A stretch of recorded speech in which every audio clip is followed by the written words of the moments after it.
As I've watched the video of this event that I'm going to talk about, so many things have come back to me, and it's been such an incredible, it's like having, you know, brain surgery and they're doing little probes on your brain and something lights up. So I'm grateful for that. It's kind of like giving a talk. It benefits you more.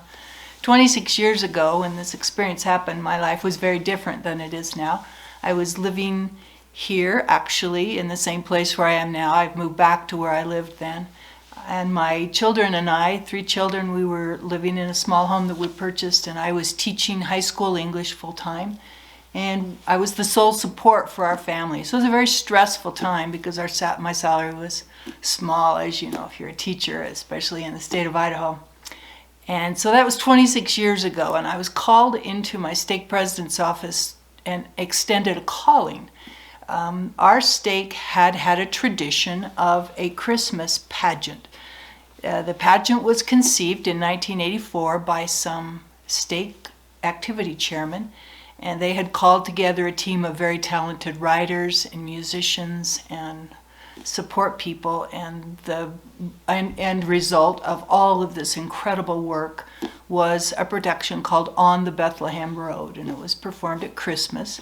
So fast forward the clock, 10 years later, I come on the scene. I have never seen this play because I've not lived in the stake that long, and I was called to do this. I was a rookie in all. I was not that woman that can do these things. We all know those women that can put things together and just do magnificent things and bring cookies to everything. I am not that woman. I was woefully underqualified. They gave me a hiatus from my current stake calling, and so I threw myself into this.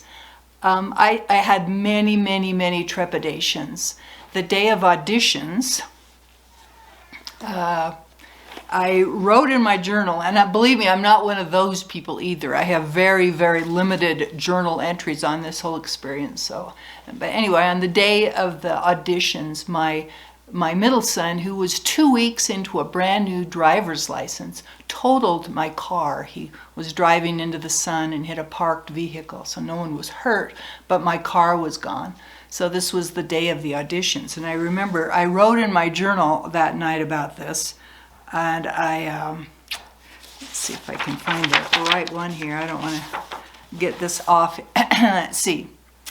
My sweet son brought down $20 from his paper route money and said that he would give me his paycheck for a while.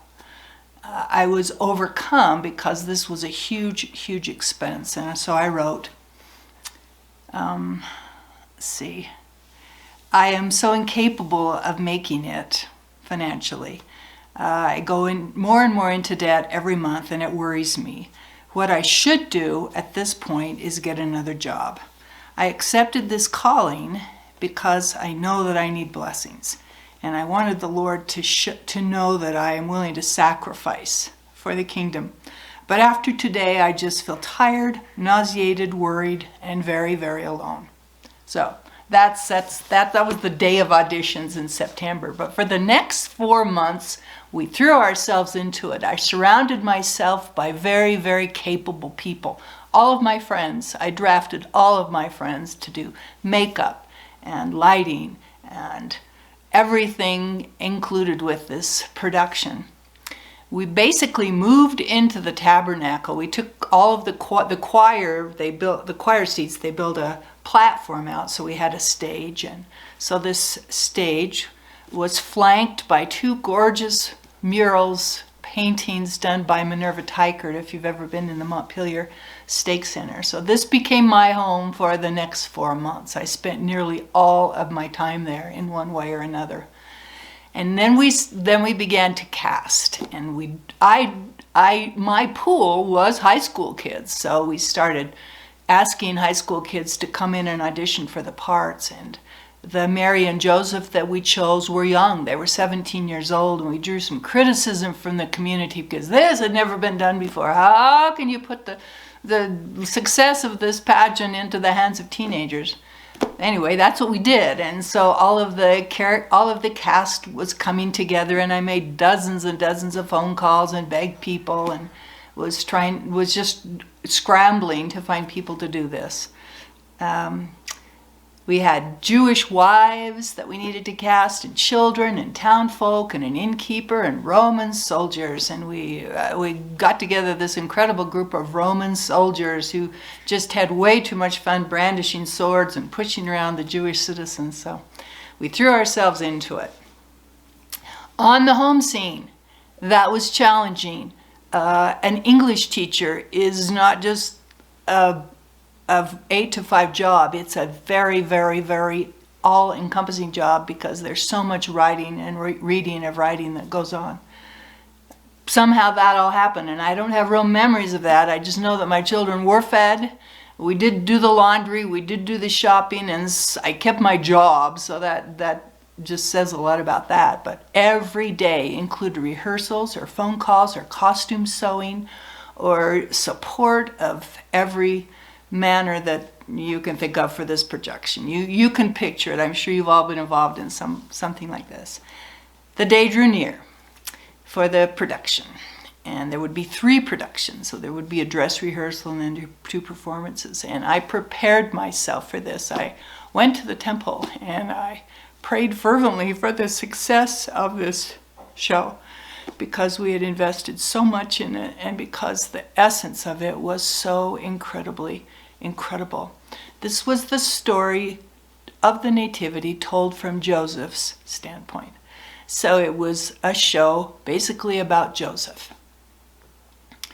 And the music was incredibly inspired. I talked to the composer of the music, Neil Harris, who is actually still alive. Many of the people associated with this have gone. The writers, with an exception or 2, are gone, but he is there, and he talks intimately about how inspired he was for this and how this experience of writing the music for this production was one of the most significant musical experiences of his life, and he's very, very musical. So this is the scene that we had. It was a story about Joseph told from his viewpoint. So there's woodworking in it. It shows him woodworking, and it shows him interacting with Mary as his espoused, and Mary when she tells him the news, and his personal experience with that, the challenge that he had. And then, of course, it culminates in the birth of the Savior, and it's very, very touching. This production has some humor in it. It has choreography in it. It has much music, a lot of singing, and much of it is told through music. So we worked on it, and we got it polished, and we were ready that night. Of course, then a kid is running through and trips, and the scenery falls down, and someone has to run out and get a hammer and hammer it back up. You know, all these things happen. The day drew near, as I said, and we had a special fireside with a very wonderful man came and talked about his experiences as a sculptor of Mary. And of course, I told you I went to the temple, but this is what happened as the show came on. It became magical, and you know that. Those of you who have sung in choirs where angels come and join you, or those of you that have had experiences where it's not just you, where the synergy, where the sum of the parts is more than the individual parts. And that's exactly what we experienced. It was incredible and beautiful and life-changing for so many people. As we drew near to the end of it, the last performance, we all just hung around on the stage and cried and hugged, and there were so many tears and so much emotion, and we danced and we sang music from the play, and we celebrated this incredible experience that we had had. As far as what became of people, and when 26 years have passed on, Zacharias and Elizabeth have passed on. They have died. The composers, many of the conceivers of the play have passed on, bless their hearts. And the people who worked on the original production, many of them have passed on or moved. Zacharias and Elizabeth, many of the children, well, all of the children in the play have grown up and gone on. Joseph's friends are off managing businesses and teaching drama at a university, managing businesses. one of the children, one of the babies that was always with us, his mother was one of the co-directors. This little child learned to walk as we were rehearsing. We were all there when Seth took his very few steps, and we all applauded. A couple of, let's see, I don't know how many months ago, I was in Cairo, and I sat next in church to a young man. We just began chatting. Well, he was the child that learned to walk on Bethlehem Road, so our paths have been interconnected. As for Mary and Joseph, they got married. They just celebrated their 21st anniversary on this very day, December 17th. So that's an incredible story in and of itself. That's a love story, and that should be told someplace else, because they were just friends, but they fell in love on the Bethlehem Road. The baby Jesus was a darling little, beautiful 3-month-old redheaded baby girl, Megan, and she's now teaching math in Salt Lake City. So everyone has gone on. And it's left an impression on their lives. As I've touched base with them and, in preparation for this and talked to people, they've all told me how incredibly, especially Mary and Joseph, it impacted their life forever. They now have a missionary in Canada, so that missionary wouldn't be there if it weren't for On the Bethlehem Road. On the night of the last performance, I came home and I wrote this in my journal. 12:51 a.m., so it's still late. After such a day as today, it seems so pithy to go to sleep. Certainly there should be an alternative to ending a day other than just shutting one's eyes and calling it a day. There are no words to describe the true feelings of joy that being involved in this play have produced. As the last performance closed tonight, the feeling of camaraderie was so thick it was visible. We just hung around the stage and danced and sang while Paul took pictures. No one wanted to leave. Philip was crying and crying. Hans's brother, Hans was the Joseph. Peter was also overcome. So many people touched by the whole experience. This play has carried with it a remarkable magic which I find it difficult to portray. I should be exhausted at this point, but I feel nothing but elation.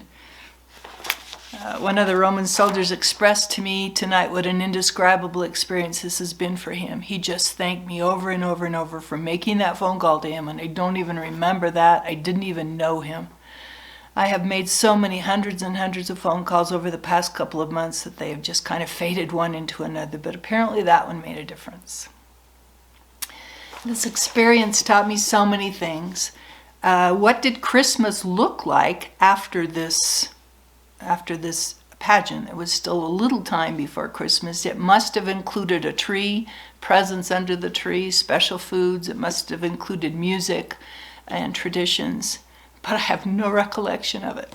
But I will never, ever forget the feelings of being involved in that production. It changed my life.